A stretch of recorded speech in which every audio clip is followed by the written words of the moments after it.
The day started like any other.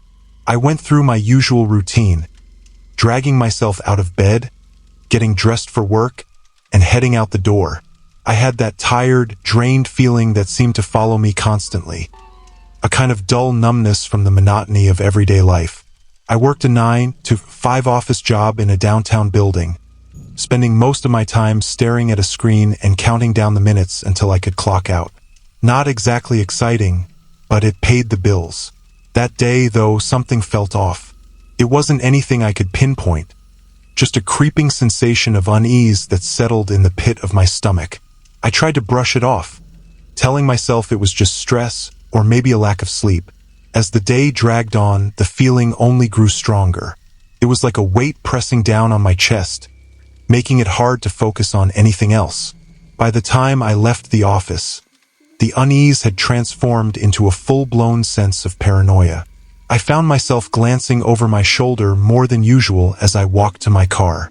The city streets were mostly empty, a few stragglers heading home after work, their faces lit by the dim glow of streetlights. Every sound seemed amplified.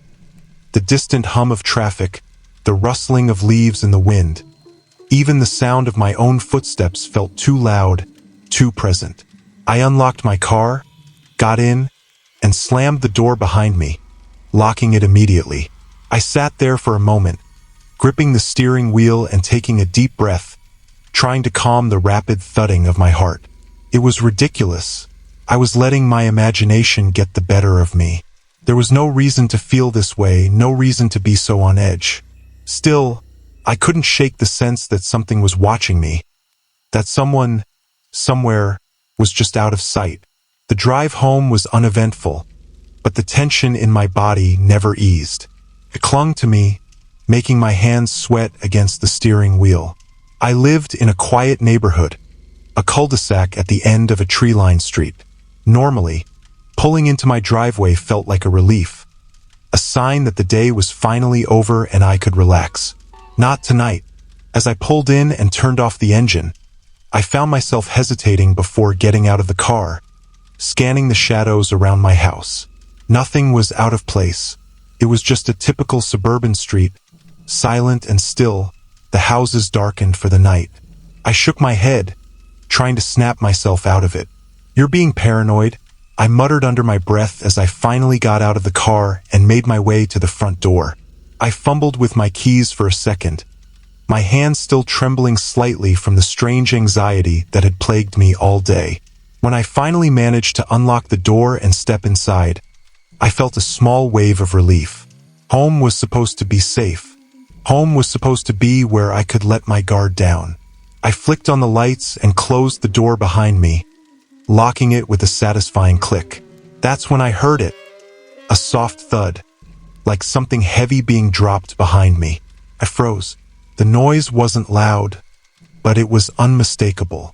It hadn't come from outside, and it wasn't some innocent creak of an old house settling in the night.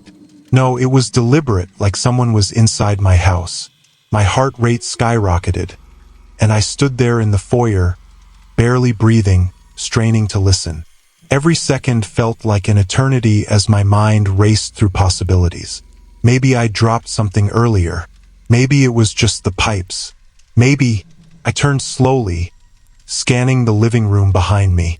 Everything looked as it should. The couch, the coffee table, the TV, all perfectly in place. There was no one there. Still, the hairs on the back of my neck were standing up. I couldn't shake the feeling that something was wrong. Very, very wrong. I took a cautious step forward, my body tense, listening for any other sound. The house was eerily silent, unnaturally so. Not even the hum of the refrigerator or the ticking of the clock. Just pure, oppressive quiet. I took another step, my foot pressing into the carpet. Nothing. I let out a shaky breath, laughing nervously at myself for being so jumpy. I was being ridiculous, paranoid over nothing. And then something hit me from behind. The impact was sudden, hard, and violent. Felt like a sledgehammer to the back of my head. Stars exploded in my vision as I was thrown to the ground, the world spinning out of control. I barely had time to register the pain before everything went dark. When I woke up, it was to a darkness far more suffocating than mere unconsciousness. It was pitch black, so black I couldn't even see my hand in front of my face. Panic set in immediately. My head was pounding, my body felt heavy, and the cold realization hit me like a truck. I wasn't at home anymore. I wasn't even sure if I was still in my house at all. I tried to move, but my arms were pinned behind me. Took a second for me to realize why they were tied. I could feel the rough, coarse rope digging into my wrists, chafing my skin. My legs were bound too, the rope cutting into my ankles. My heart started to race, panic building as I thrashed against the restraints. But it was no use. Whoever had tied me had done a damn good job.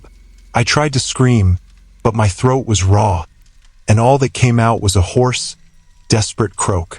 The sound echoed off the walls around me, confirming my worst fear. I was trapped in a small, confined space. The air was thick and musty, carrying a faint metallic scent that made my stomach turn. There was a soft, dripping sound in the distance, water hitting stone or concrete. I strained my ears, listening for any other sound. Footsteps, breathing, anything. But all I could hear was the relentless drip, drip, drip of water. I had no idea how long I'd been out or how I'd even gotten here. The last thing I remembered was that thud behind me, the impact to my head, and then nothing. My mind raced, trying to make sense of the situation. Who would do this? Why me? I didn't have enemies. No one in my life who would want to hurt me, at least not like this. Was this some kind of home invasion gone wrong?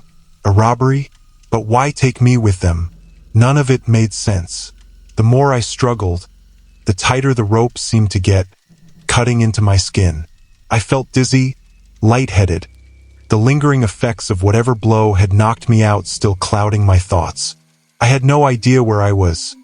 No clue how to get out of this situation. The panic was starting to overwhelm me, my breaths coming in shallow, rapid gasps. I needed to calm down. I needed to think clearly if I had any hope of escaping. And then I heard the footsteps. They were soft, deliberate, coming from somewhere behind me. My whole body tensed, and I stopped moving, holding my breath.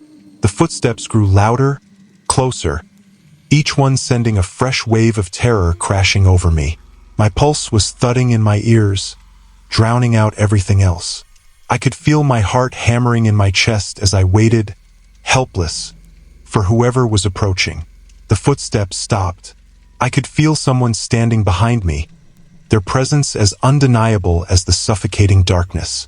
I tried to turn my head, but I couldn't see anything.